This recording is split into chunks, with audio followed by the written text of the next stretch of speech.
Hey everyone, thanks for tuning in. Before we get to the interview, let me introduce our special guest. Dr. Colin Bolinger holds a Doctorate of Business Administration from National University, focusing on human resources in the fitness industry. He also studied sports and recreation management for his master's degree at Indiana State and graduated from the sports management program at the University of Iowa. At Indiana State, Colin was an assistant coach for the men's basketball program and guided them to their fourth NCAA playoff appearance in 40 years. If that wasn't enough, Dr. Bolinger also held many positions in sports business. He is a program director for more than 13 sports with 200 participants at a gym in North Tampa. He has worked as a corporate wellness coordinator for a multi-facility retirement community and serves as the program director for Rip City Basketball, a nonprofit organization which you can donate and check out by clicking the links below. He is so passionate about what he does, his leadership has impacted thousands of basketball players, showcasing his commitment to the sport and its development. With that said, it was an honor to interview him and hear his thoughts about sports culture and its future projections. It can go anywhere. I might not even get to every question, but let's just have fun with it. Yeah, absolutely. So first question, what made you so passionate about sports and sports culture and fundraising for sports?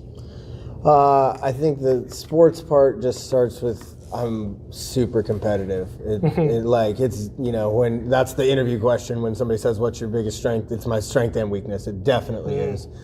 I mean, I was just talking to a friend of mine this morning and I was just like telling him about the sleep thing, and I was like, part of the sleep thing is like every single day, like I think I got to get everything out of every single minute.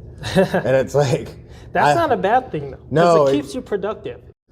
I definitely think of it as a blessing more than a curse, for sure. But it's been that way since I was born. Like every class I take, like that's that we were talking about that how he would be really engaged in the classes he was in, and then just to sit out the other class. It doesn't matter. It's going to be for something that is graded. It's definitely going to be something I'm competing for. Right. First off, but just in general. I know you play sports too, so I know you're a big basketball guy. Yep. Do you play other sports besides basketball, or?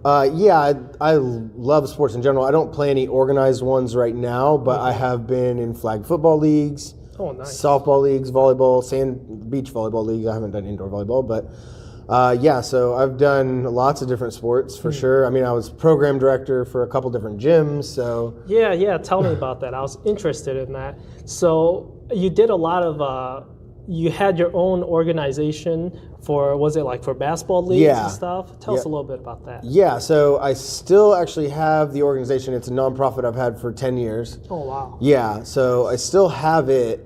When COVID kind of hit, we were always renting schools for our situation, and the schools, were shut down. And then even when they came back, you weren't able to get into the schools as much. It's very challenging. It's still very challenging to this day to get into the schools. Why is that? Not anything to do with COVID. It's more because the litigation aspect of it and the potential for financial harm. Oh, okay. And now that they put the COVID policies in place, they just never removed them because it just keeps them safe. Yeah. Okay. I'd say about 80% of the schools that were really open have just done it that way. And it's not just schools. I will also say our fundraising take a huge hit because we used to be able to, I would just go to a Publix or go to Winn-Dixie and I would ask for a Saturday and we'd go from 8 to 8 and we'd be guaranteed to make $1,000. I just put the cutest kids out there and they just ask for money. I just put up a big poster of all our basketball. We make $1,000. Absolutely not. You can't. Wow. Yep. You have to have an in with the manager, or the other thing they give you, they give you the same line. All the corporate ones, they say, we currently have contracts with the Boys and Girls Club of America and the Salvation Army, which is the Jingle Bell Ringers, and that's the only ones we do. Wow. So, and that started at COVID, and it was like they were reading off a script, and they never got rid of it. And it, so. So are you still fundraising now? Or? Yeah. So there's definitely been a lot of things that changed creatively. So back to really quickly, when we got shut down going into the schools, it got to a point where I was renting a warehouse down here, and most of my players are in North Tampa, and that some guy just put a gym in a warehouse. And I was like, well, why don't I just do this? And so that's basically what I did. Oh, nice. So yeah, so I built a little training facility, and I had that for 3 years until I got hired here. And it just, I wasn't against keeping it open, but it takes an extreme amount of passion and energy, and there wasn't going to be able to be successful without me keeping the facility open. Right. The facility itself, I lived there, Wow. So we don't have the facility anymore, but we still have the program, and things are going fine. So, but as far as fundraising goes, there's a lot of new options that the apps that have come out have made it really easy. So Money Dolly is an app that we use, but there's other apps like that where they basically you get all of your players or whatever organization you have, and they just make a friend circle. You ask them to get 5. Sometimes they get 10. Sometimes they get 50. Whatever. And you'll do it for 3 weeks, and it'll just send an introductory thing. It says, last year we went to Disney World, said, hey, we're trying to raise money to go to Disney World. We need money for hotels and a team bus and all this stuff, right? And it just sends them 3 texts, the first day, in the middle, and then the last day, and says you have like 7 hours left. And it's like super simple, but people, they can give right on the app and all that stuff. Yeah, that's super convenient. Yes. It just sends it to them. They just donate. Yeah. Oh, wow. Yep. And the apps are the one we used was pretty customizable. You had to have a large organization for Money Dolly. I'm not trying to promote them, but they won't even take organizations that have less than 50 fundraisers and things like that. So we qualified for it, and when you qualify for it, they have a person who walks you through it. Which is pretty awesome, and they'll build you a store too. So we did a second one after we did the first one. We did a second one where we built a store with our own gear. Oh wow! Yeah, so it wasn't just donations; it was they could buy T-shirts and things like that. So we did it twice with them, and both times was really awesome. And then they have on the back end all the participants. We put them in teams, right? So like my 5th grade team was facing my 7th grade team, and for us, I think. The winning team got their Disney tickets paid for or something like that, something like that. So, but you can see it's a pretty cool system. Yeah. Yeah. So at the time we had 9 teams, and 1 was a girls team, and the girls team did a separate fundraiser for their event, just because they were smaller, and I took them to a 3-on-3 tournament that was at the Gaylord Palms, and that was the month before, and it was really cool. But we did Disney with all our boys teams, and I had 8 teams from my youngest. I don't know if it was 4th through 12th or 3rd through 11th, something like that. Almost every grade level. Yeah. So it must be a pretty big organization. Yeah, it was. We had I think our around 80 participants on a monthly basis, because you have to have about 10 per team. Wow, yeah, and and that's kind of shifting it. That was one of the biggest changes building this organization in just what has happened in youth sports in the last 10 years. When I was playing AAU 20 years ago, there was 4 months of an AAU season, travel ball season, and that was it. You played from March through July, and you were done. It's year round now, and that's the only reason I could open a facility like that, because I just, we had students. Oh, sorry, that shouldn't affect the lighting too much. Oh, it's okay. We'll just keep rolling. All right. So, so we had players, some that would be on their school teams, and their coaches would allow it, and they would play all year round. Some players were even getting to the point, and this is going beyond just the mid-level players. They don't even want to go to high school.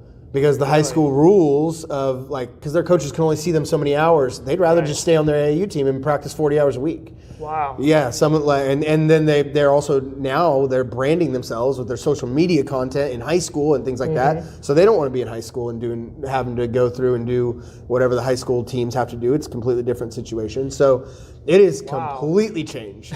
Yes. Has there been a higher demand for those separate leagues than people playing in schools and further schools now? Definitely, absolutely, yeah. And that's it's a sports thing, but I mean it's also an educational thing. We see the rise in private school system and home school system, all that stuff. So yeah, it's way different than the standard, hey, this is your elementary school and high school that you're zoned for. This is where you're going to play. This, everybody is about options and freedom, and that part of it's good for sure. So, do you guys bring in a bunch of different coaches to work on specific things in developing your players, or? So, we definitely have had camps and things like that where we've had specific attributes that we're trying to improve and whatnot.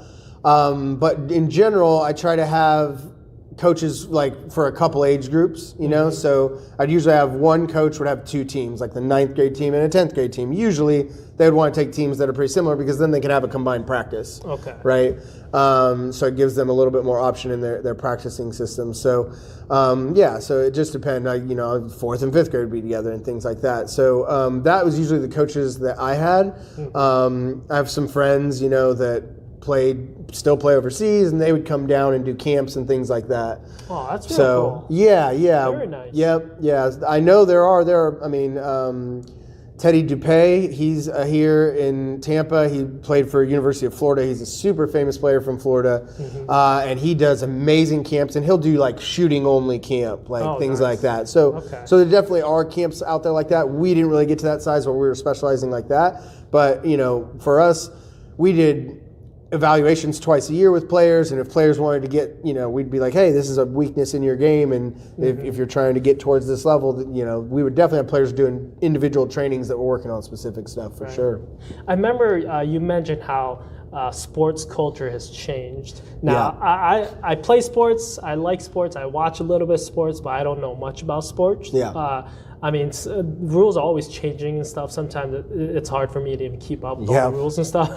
But what have you noticed about sports culture that has changed probably from like our generation to the generation right now that's grown up? Yeah. So, the power to the player, I would say, it's gone away from the teams, and even above the teams, it was the institutions essentially that had so much of the power.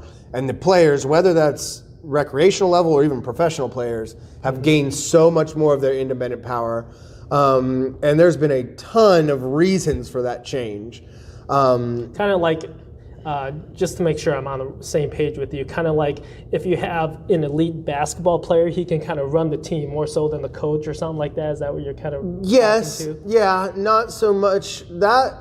Yes, that's kind of it, but more in the sense that the players have so many options, and the families have so many options, and so that it's not just a top-down, you're going to do what I say. It's a collaboration a lot more. Oh, okay. I wouldn't say it's like not like a cowtailing to a player. There are coaches that do that, don't get me wrong. Yeah. And then you have toxic teams. Good teams don't do that, and good players want to be on good teams, but the players themselves just have more autonomy and more power because they have more options. There's more mobility, just financial mobility to move away or do whatever you want. So there's a ton of that, and it goes, like I said, it goes all the way up to the pros, the professional contracts. In the last 20 years of collective bargaining agreements have given their contracting power has gotten significantly higher, whether they can leave a team earlier, or be able to use the financial power of the ways the incentives are based. So that's why, like in the NBA, you see 20 to 30% of the top players change every single year. Yeah. That was not happening in the early 90s. You'd see, Patrick Ewing, Reggie Miller always played against Michael Jordan. Right. That was, and they were on the same teams. They were on the Knicks and the Pacers, so there was that makes sense. Yeah. So and there's a nostalgia for that, but the freedom is nice, and it's we're a free country, and I think it's as far as like an overall philosophy, I like that the players have those options. There are definitely things that complicate it. Is that one of the reasons why you see more super teams in professional leagues? Yeah. And is it true that you see more super teams now than you did before? Because it seems like some teams are just trying to gravitate all the talent just to win a championship. So I actually think that there's a little bit of that, but not so much of that as there's just so many good players. Oh, I see. Like the dominant players in the 80s and 90s, there's like 5 of them. Like, Magic, Michael Bird, like, you knew they were dominant. There's like 20 now that are all, they're like, you might know that. Yeah, exactly. I never even thought of that because I'm like, there's so many good players, but in my mind, I thought, well, there was always this many good players. No, I don't think so. I don't think that the talent pool was as wide as it is now. Oh, okay. I definitely don't think that. I think from top to bottom, and not just basketball, in all the sports, the talent pool is really impressive. And that comes from sports specialization at young ages and better training methodologies, better nutritional methodologies. All of that has improved our athletes. Like, some people make the arguments like, oh, he couldn't play in the 60s. Like, no, these guys would, all of them in all of their sports, they would dominate 50 years ago. And that's just evolution. Like, that's just how it is. I've read somewhere that athletes now are just getting faster, stronger. They're just getting more accurate in everything they're doing. And that could be part of the specialization training from a kid that we're investing more into their resources and support. But it just seems like athletes are getting stronger, faster, just upping the game in every way. Yeah, that's an interesting, I used to have this discussion even in like high school with some of my friends, because if you look at the Olympics, there's Olympic world records beaten every single time. And you're like, is there a physical point where there's going to be a limit, right? Yeah, that's interesting. And whether it's swimming and like, how do they keep breaking it if like Michael Phelps was so amazing, like, and then and before him, what was the guy that did the triathlon or whatever? Anyway, or the decathlon. But anyway, so like you always or Usain Bolt, like there's no way they're getting faster than 9.2 in the 100. Like somebody gets 9.1, somebody gets like, where is there a physical limit to it? And I don't know the answer to that. I don't know if there is, or if we keep evolving to a point, It seems like the body can only handle so much, but then the body is resilient as well. Yeah. So you can form and condition it to go above and beyond what we currently know our athletes are capable of. Yeah. But one interesting thing that always kind of got me thinking was, in sports today, when you look at athletes compared to like, athletes back in like even the early 1900s, this is like their full-time job now. Yes. A lot of them do this as, they live, sleep, and eat sports. As opposed to before, they were working a regular full-time job and they did sports on the side. So to me, it's like if we have our athletes doing sports full-time now, maybe we're reaching that limit of how much we can do, what the body can handle. Yeah, no, I definitely think that we've got to get to a point where that limit is, and you're totally right. The sport specialization is usually the term that we use, so that you're specializing in that, becoming basically an expert, a mastery in that, and the approach to that is way different than Babe Ruth's approach, right? So there's definitely a difference to that. I don't know where the limit is, because the other interesting thing is, now we have these super advanced mental sciences, and the mind, we know, creates certain limits, right? If we're able to break those down, then it's going to change our physical limits. So like that's a whole another spectrum. But still, I don't know where to say it's going to stop. Because the mental game's a big part of it too. And I think it was Tom Brady that said the difference between like a good player and a great player is, and you can finish the quote for me, I kind of forgot. He said a great player can perform well under pressure or something like that. Don't quote me, but I think that's a really good quote, because I played sports and there are times where I had a really good game, but I'm not the guy you give the ball to win the game. I would be the guy where I'd be too anxious and I don't want to let everyone down and all that stuff. So and I was usually the opposite. Actually, I was usually the third best player on my team, but I hit so many shots at the end of the game. It'd be some other guy scored 24 and I would score 13, but you like the clutch plays. I love it. That's good. And we need that competitive drive too. I think a lot of it is personality too, and it could be something to do with testosterone levels and everything like that. And I just see, and this might be getting towards like sports fiction, but I think somewhere down the road, I understand we ban steroids and all that stuff, but I'm thinking somewhere down the road it might be acceptable to allow people to use these enhancers. Probably to because like we're talking about, people are already reaching the limit. In order to go beyond the limit, we might start allowing some legal, safe form enhancers. I definitely think that will happen.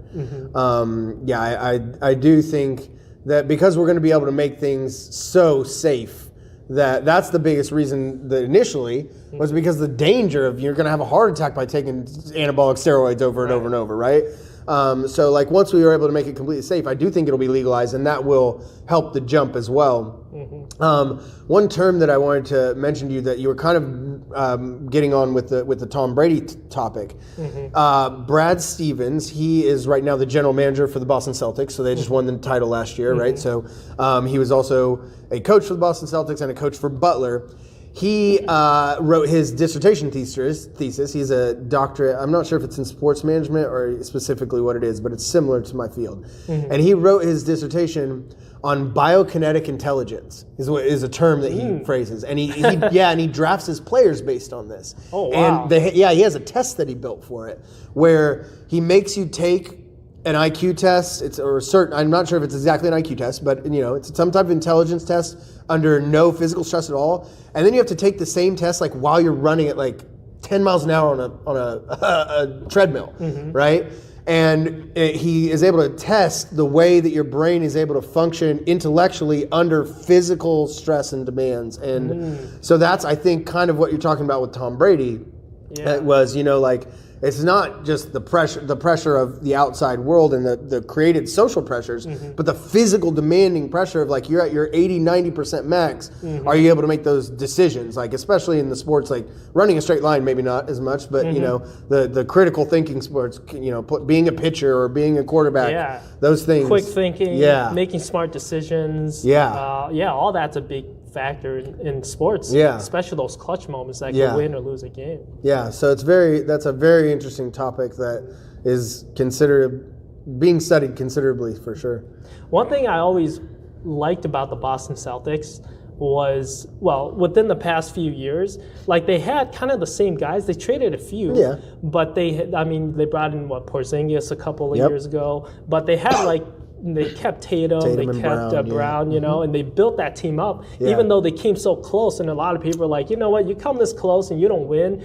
It's kind of like, this is when you got to start making changes. But no, they kept those same guys, and they won a championship. And that, I would say, shifts to our on-demand culture. The team, I think the fact, and this goes all the way down to like kids and their ability to have attention span, the fact that we can just get whatever we want on demand has changed the way that we view everything in society, So I think that's part of it. Like I think when you had to wait every week to watch your favorite Seinfeld or whatever it was, you also thought you had to wait for the New York Knicks to be good enough to beat the Bulls. You know what I'm saying?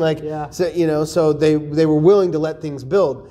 You were conditioned habitually not to have to wait for anything, right? And so that flows into everything. So every time that there's something that you're uncomfortable with, whether you're a fan of a team or anything else, you're going to say change is needed. So that goes to a whole societal level of No, I like how you brought in how culture affects everything, because that is true. People are like, we want to win games now. We want a championship now.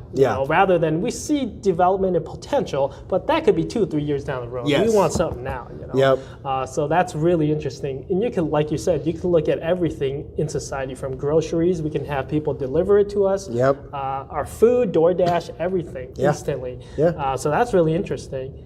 When it comes to, kind of want to go back to sports. When it comes to that culture and having that on-demand things, do you think that's one of the reasons why they make these big trades that they do? Like, for example, I don't follow it too much, but I had no idea why Luka was traded to the Lakers. I'm like, he was the Mavs star player. And I heard he was traded. To me, that was a big shocker. And it is a huge shocker. Maybe I got to talk to Colin to clarify that for me, because I haven't followed up with that. Yeah, it is a huge shocker. The part that, and this has been underreported, which I've been surprised about. I think it's an angle that some journalists could take and get a pretty good beat on. But the NBA 2 or 3 years ago changed its payment structure to players, and so the way the NBA works is they have what's called a soft cap, or like a floating cap.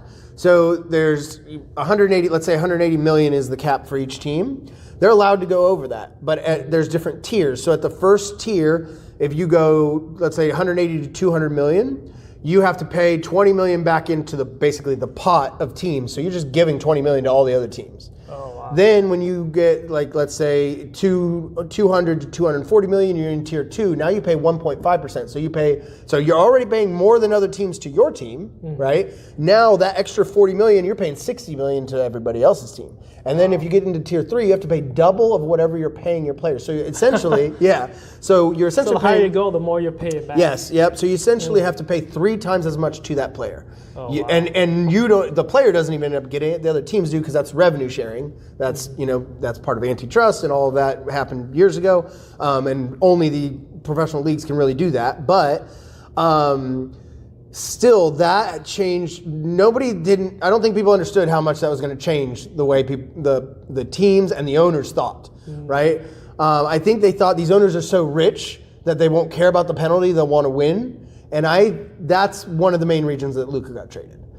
So his contract and Kyrie's contract would both have been able to be negotiated this summer, and together they would be about $590 million over 5 years. Wow. Which is like 2 players. Yeah. So they would be paying out absurd amounts into the collected revenue sharing, and I think that has a lot more to do with it than people are saying. So.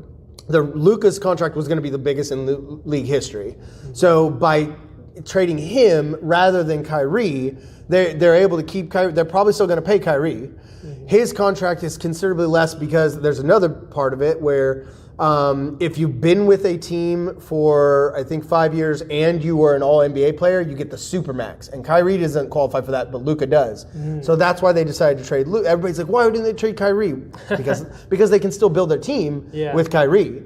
So it's a huge reason why they traded him, I believe. It's a huge reason why Golden State did not go back-to-back when they won with Steph against Boston a couple years ago. That's when it kicked in, and they had to get rid of players, and that's why they don't have Clay and all those things. So, it has affected the league. I always knew money played a big role in it, but I don't know all the politics and the financial and the contracts. I don't know any of that, but I just know money plays a big role in how decisions are made. Because I'm like, you have so much talent, and sometimes you see these irrational moves that might seem irrational on the court, but behind there's a lot of rational reasons for that. That's exactly what I believe happened. Yes, and I've been very surprised that people have taken the angles they've taken. Like they've taken the angle that Luka was out of shape, or they've taken the angle that I saw one that he was a bad defensive player. Or even that he wasn't as welcoming of a teammate or something. I've seen all these different angles, and there may be some merit to those. But also from a sports journalist point of view, I'm surprised somebody hasn't taken the financial angle a little bit harsher, because you can, like I said, you can get more views on that, So anyway, it's been very interesting to me how that's played out, and that goes into public relations and your agents and how you're able to shift that and move that. So it's very interesting. I know we talked about Bronny James, and I know you shared your thoughts about that. Mind sharing that again? Because I think a lot of people sympathize with you. Yeah, so Bronny is a super interesting case because this kind of gets us into a really awesome topic that everybody's on everybody's minds in the college atmosphere is the NIL, the name, image, and likeness that just happened 3 years ago. So Bronny actually, even though he only played 14 games for USC last year, he was the highest paid NIL player in the whole country because he had the State Farm commercial and everything. So he made either 5.9 or 6.9 million. I think it was 5.9 million in last year. And he's paid more than Caitlin Clark, right? And Caitlin was the second highest paid, don't get me wrong, but he didn't even play but 14 games. He was injured, and he only averaged 7 points a game. So, he's also the lowest ever scoring average for a McDonald's All-American. So, the big thing with sports is that it is 100% meritocracy that most of us look at, right? So whoever's the best, they're going to get to play, and we're going to get to see him play. And he's the one person right now that is outside of that sphere. Right. And that's what I think a lot of people have frustrations with. So I think this is a really good example. I saw Gilbert Arenas had a take on this, and he was like, oh, well, even if he's not the best player, he had the number one selling jersey in the NBA in the first quarter. He sold $50 million worth of jersey. And he's like, even if he's not the best player, then he should still be on that team because he's selling the most jerseys.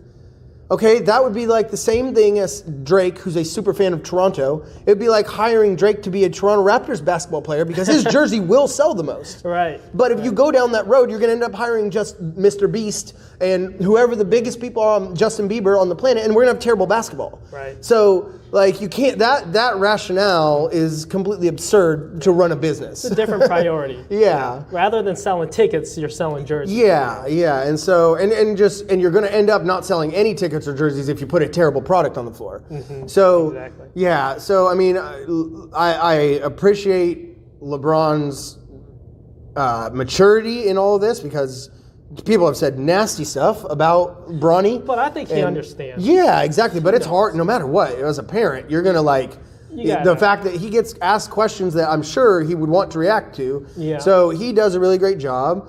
Bronny is a good kid who's worked very hard. I'm not even against that he got an opportunity and all those things. But I can already see the market is going to play him out of it. It it should be that way. Do you think after James retires, whenever he does, do you think his son's going to stay in very long? Probably not. Oh, I don't think his son's going to last as long as LeBron is. Oh, really? I think he will be on the team this year. His contract's at least 2 years. 3 years. Yeah, which is crazy to give a second rounder a 3-year contract. No second rounders ever got that. But, but regardless, I think. Because, like I said, the competition is so amazing by so many of these players, he'll get pushed out just naturally before. I think LeBron could play another 5 years if he wanted. I don't know how long he's going to play, but LeBron. I mean, I know that's crazy to say because he's 40 years old, but I mean he's great still. So like in the Olympics, he was amazing. Like he's a great player. So I mean, I do have to ask you because you're obviously very knowledgeable. You know more about all this than most people. There's the debate between who's the GOAT in basketball, and I always go to basketball because I tend to watch basketball more than most sports, so I know a little bit more. But when you take the big guys like Jordan and James, I mean, just what are your thoughts on that?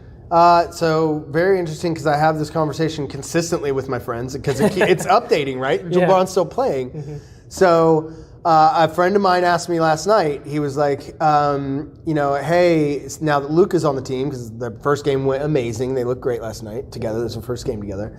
They said, if LeBron wins a title this year, even as the second fiddle to Luka, would he be considered the greatest of all time to me? And I said yes. As of right now, I do not have him as the greatest of all time. I would say Michael. And I understand the longevity aspect of it versus the peak aspect of it and all of that stuff. I mean, and sorry to interrupt. Go ahead. No. One way to measure greatness is by championships. Yep. And another way is by stats. What would you weigh more on, stats or championships? Oh, I weigh pretty evenly on both, I would say. I value stats a lot, but I also value championships and winning considerably. And I know that they don't always correlate. Yeah. So yeah, because, I mean, you can look at Tom Brady's first 3 championships, and his stats did not correlate to being a championship quarterback. Not at all. But adding the 4 with good stats makes him unbelievable, right? So for me, my biggest thing is, and again, LeBron has had more opportunities for this, but I've seen LeBron fail more often in the worst spots, and that's a hard argument because if Jordan had made it to the championship level a few times in the 80s, he probably would have lost. But I didn't see him. I saw him lose in the first round, and he was out, and I didn't think about it. I saw Magic and Bird, right? So the 6 for 6 versus 4 for 10. Like, that's just really hard for me. For you to lose more finals when you only have 7 games and you're considered the best in the world, like most of the time you should be able to pull that off. Yeah, that's what's hard. That's one of my thinking too, is because I'm like, when you make it to the finals and you win it, and you're like, hey, this is this is it. You know? Yeah. We might not come back next season. Michael capitalized on that, and he won all 6. Yes. You know, James had, 10, you said? 10 He's been there tries? 10 times and he's won 4. Won 4. And 1 year was COVID year. A lot of people don't consider that. I don't know what your thoughts are on that, but COVID years seem to be like an easier year. Yeah, I give that one full credit just because of the complexity of having to deal with it and the stress of life for everybody. Oh, okay. So yeah, for me, like I get what you're saying, because when they went to the bubble, there were certain players, good players, who just said, I'm not going to go, I'm too scared of COVID. Right. So there was a diminished level of talent that year per se, but the overall amount of stress, because everyone was so scared, that heightened the pressure to me. So I don't discount that one at all. I also 100% think that Jordan shouldn't have played baseball and he would have had 8 in a row. And that is wild to me. Like there's just no way. So like 8 in a row versus that, I know this is hypothetical, but that's 8 in a row versus 4 out of 10. Right. So that's where I'm like, your peak was 8 straight years of winning championships versus, a peak, a longevity of 20 years and 10 championships. That's why I fall there. But if he does it again now, at 40 years old, and he's the second best player, and he wins a 5th one out of 11, I would put him past him. Okay. And only barely. And past Kobe and Duncan, who also have 5. I'm so glad you said Kobe and Duncan, because most people say Kobe and Magic, or Kobe and Wilt, or Kobe and Kareem. Kobe and Duncan, that again, both 5 out of 7 championships. They both won their 5 out of 7 championships against each other. So if Kobe didn't have Tim Duncan, would he have 10 out of 14? Oh, I see. You know what I'm saying? Yeah. And if Tim Duncan didn't have Kobe, would he have 10 out of 14? Because they were directly competitors during the exact same career. So that's something that people do not talk about. They do not talk about when those two faced against each other. And that's why I have Kobe 3rd, and I don't know if I have Tim Duncan 4th or 5th. But because Kareem is up there for me, but he did 6, I think, in 6 out of 10, and he was the all-time leading scorer until LeBron. So, but Tim Duncan to me is higher than most people. It seems like he's he's kind of shaded out. A lot of people don't talk about him as much. Yeah, but he's definitely up there with the best. Yes, I agree. Yeah, and Magic Johnson's an interesting one because he was 5 out of 9 championships. He only played 11 seasons. Because he had AIDS, cut it short. Yeah. So in 11 seasons, he went 9 times. He won 5. And the Michael Jordan's first championship, the Lakers were up 2-1, and then he tore his hamstring. Oh, okay. And they were going to win that championship, and Michael would have 5, and then Magic would have 6. And then the whole discussion's different, right? So there's so many different variables that we have to, and if you don't know these things, it's not as simple. Yeah, there's a lot of context that goes into the GOAT discussion for sure. It's not just Who was that on the Celtics? He won like 12. Was it Russell? Yeah. How come he's not brought up as much? Is it because back then the league wasn't as strong as it is today? Yeah, absolutely. When he won his first championship, there were only 8 teams in the league. Oh, okay. So that's the first thing. Secondly, there was, during the prime of their championships, it was either the 4th or 5th year they won a championship, they had 7 All-Stars. So 2 of their bench players were All-Stars. Oh, wow. There was only 12 All-Stars on the East, and so they had 7 of the 12. Wow. They had all the talent. All of them, yes. Okay. There was no salary cap. They were it was a completely different world, business-wise, league-wise, everything. So that's why people discount him, and I think it is valid to discount it, even though he's great.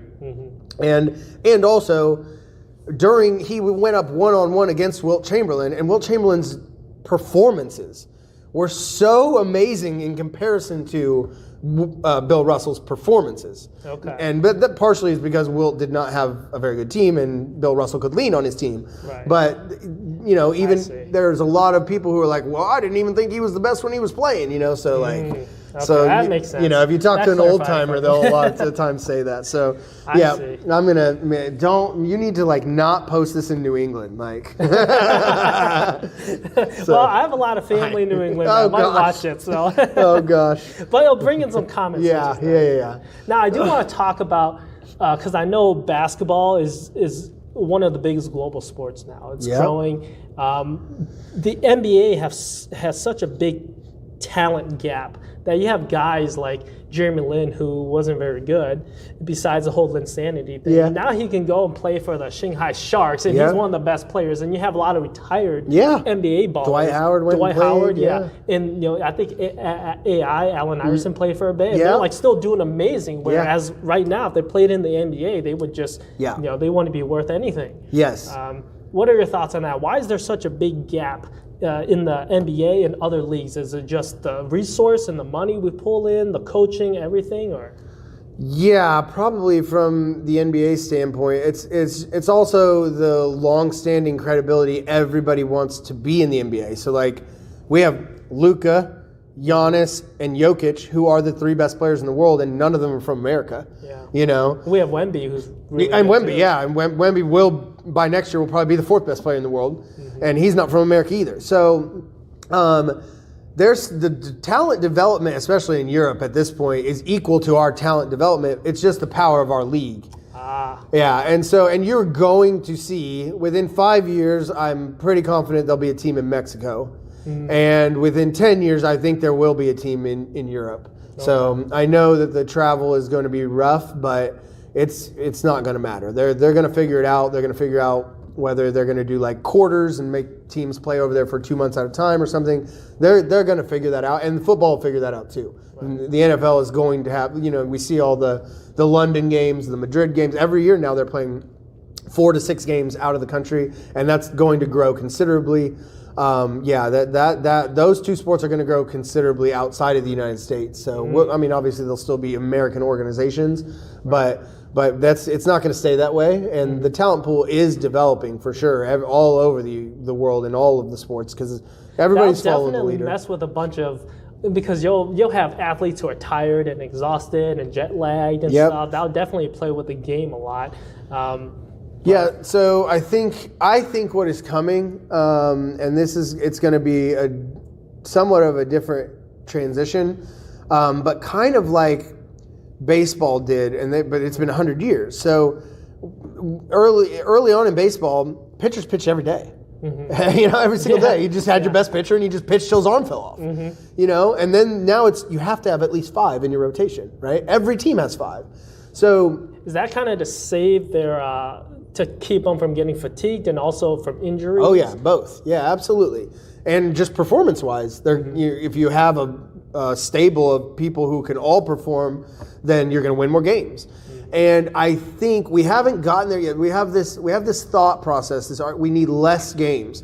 The leagues are not going to do less games. It's less revenue.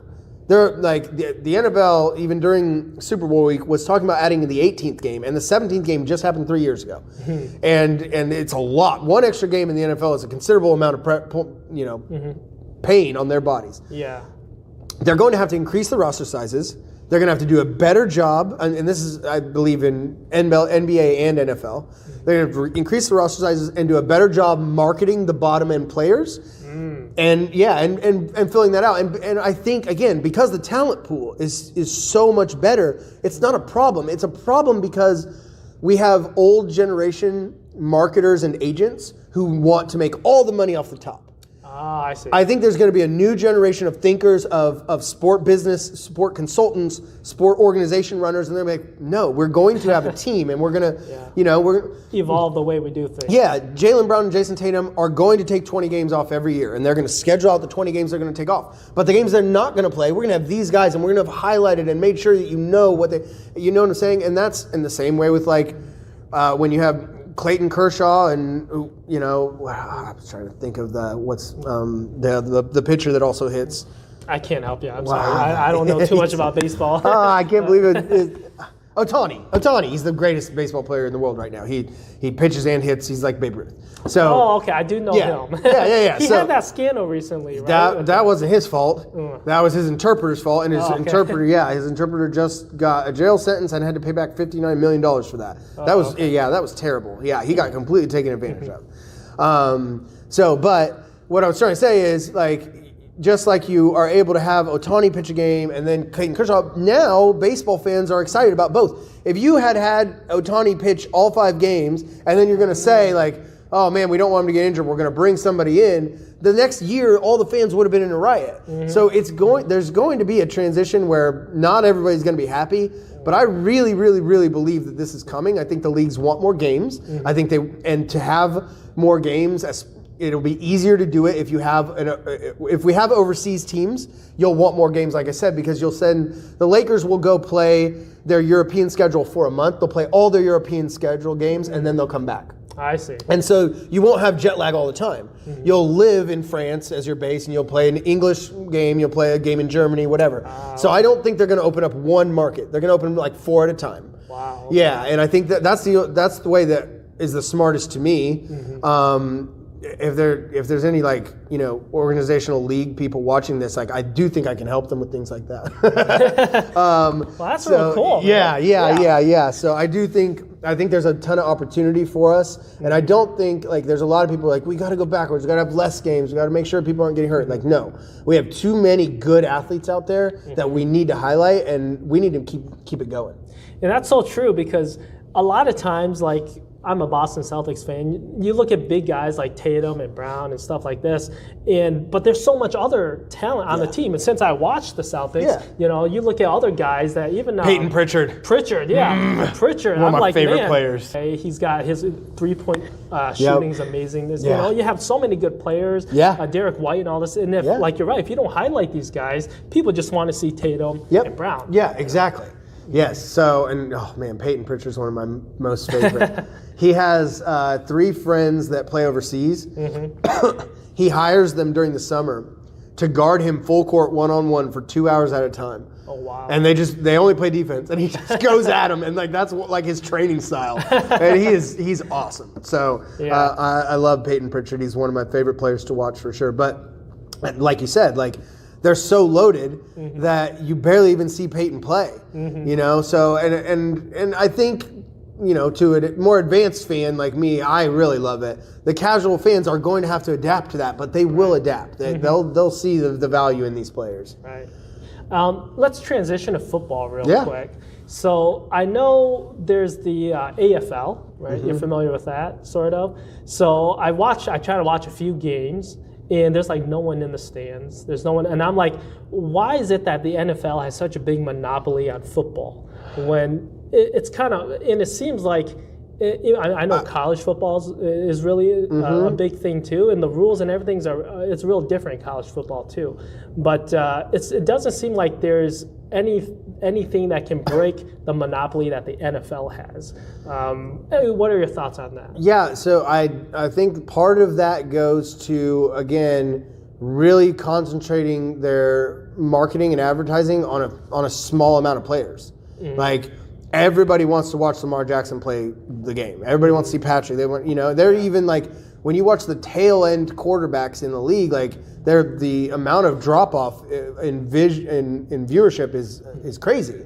And I think I don't think it's a talent problem as much as it is a marketing problem. There'll be a lot of people who argue with you when you watch those leagues, they're just considerably worse. I don't agree with that at all. I like you said, we've kind of established the context of sports culture is it's growing, and the expertise is growing. So I think it's more of a business failure in that aspect. Not even on the AFL. It's more on the NFL needs to understand what they can get from all of this. Right.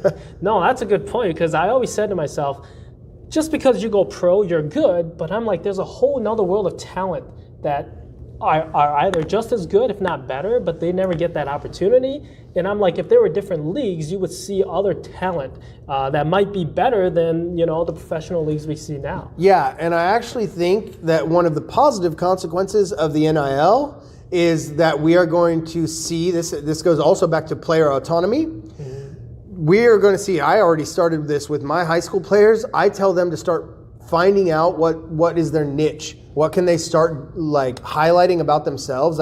What do your friends make fun of you for? Because somebody else might notice that, right? So a good example of this is Robbie Avila. He was at Indiana State men's basketball last year, and they had a good run. He wears these crazy goggles, right?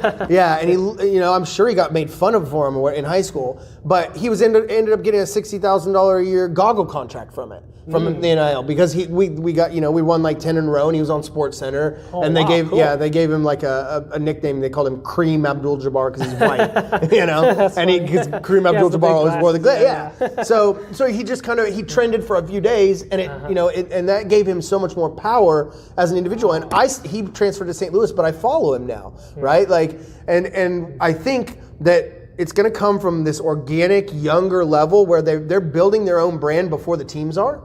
And they're going to take that power away from the teams. We haven't seen it yet. The organizations and the teams have it, and they dictate who's going to be on TV and whatnot. But that power is going away. I'm telling you, the TikTok life, the younger generation, they know what they're doing, and they can get themselves out there. Yes, yep. And I think we will have comparable leagues pop up. There's a proposal for an NBA league that is similar to the LIV in golf. That's the new that is competing with the PGA. So this just happened 2 years ago. The LIV is a new golf league, I think, put on by somebody in Dubai, and they were trying to kind of get players to leave the PGA and come to the LIV, though they didn't have to leave the PGA.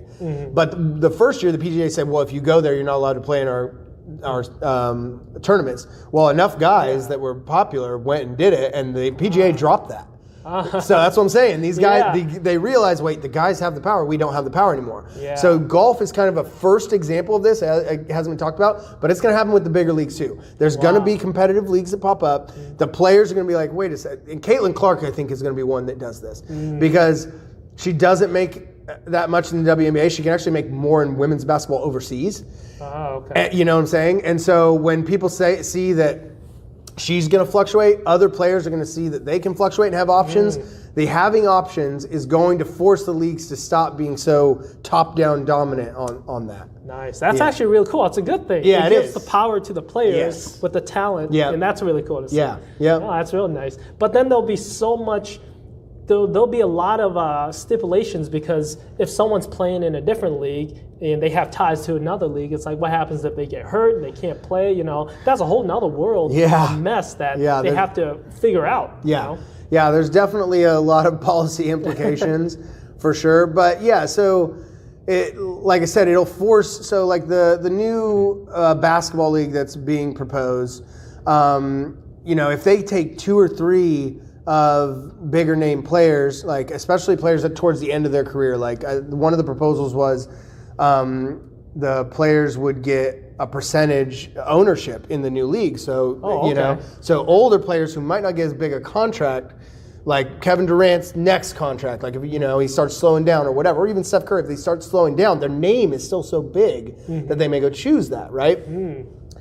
So that will change the NBA to think about this differently. Like, wait a second, these guys are still valuable enough. They may not be able to be on every night. Maybe we need to make the rosters bigger. We need to expand here. So I think it's going to promote the bigger leagues to have to change some of their thinking about that kind of stuff. Wow. How far in the near future do you think this is? 5, 10 5 years? years, yeah. 5 years? Oh, yeah. Wow. But the future is quicker than it's ever been because of AI and because of everything. Yeah, because of everything.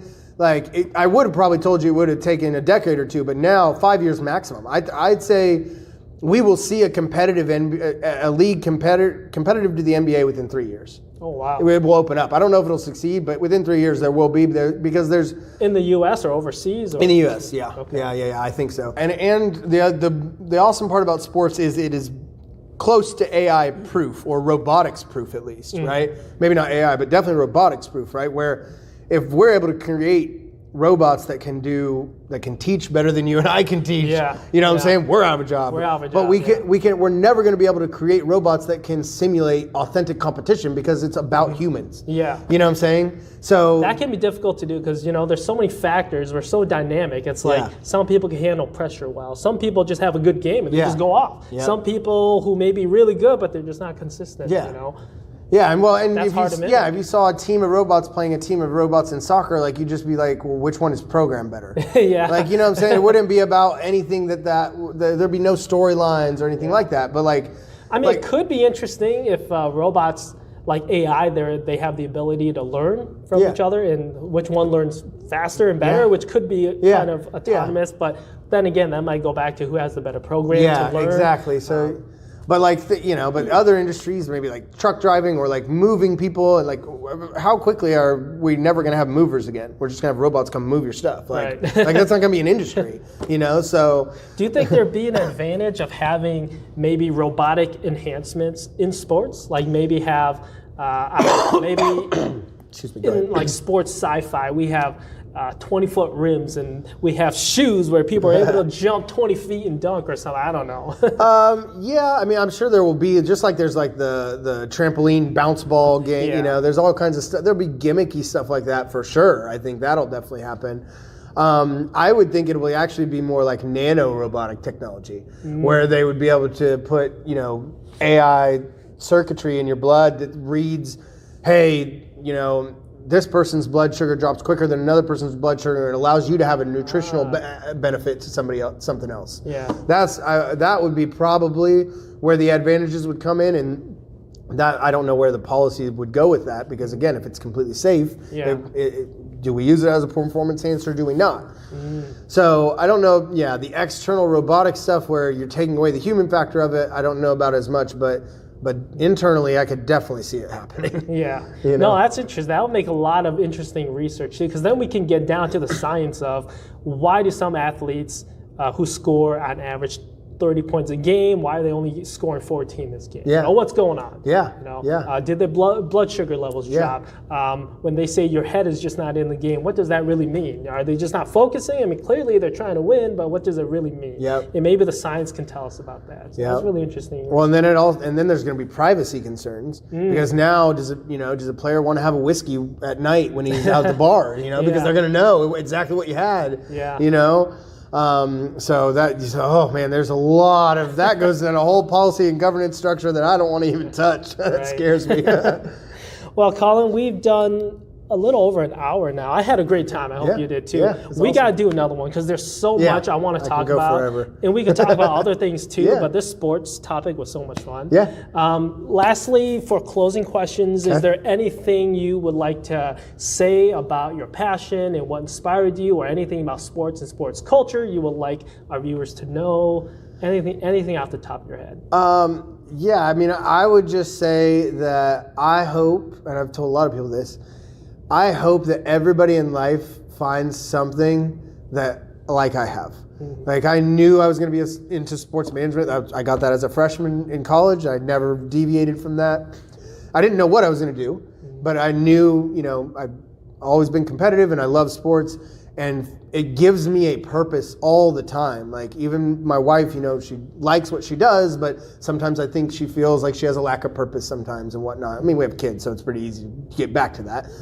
But I definitely see people who are, in depressive states and things like that. It's because they don't have that purpose. And I feel sorry. Like, I've had friends in severe depression before, and I've said, I really feel really sorry for you, because I cannot even resonate with you. I've never even got close to that, because I'm so passionate about sports, and just every day I wake up and feel happy to be able to compete with life and everything. So I hope that everybody gets to find that. So that would kind of be my closing argument. Cool. Well, thanks for sharing that, man. Hey, it's been a pleasure. Yeah, that was absolutely. awesome. We'll do another one. This was great. So thanks for watching, everyone. If you enjoyed that interview, please click like, share, and subscribe to support my content. If you have any questions for our guest, please leave them in the comments section, or message me on Instagram for a response video and a special shout out to you. Until next time, I'm your host, Rocky Lowe, saying, learn with purpose and live with passion. Stay rational, folks.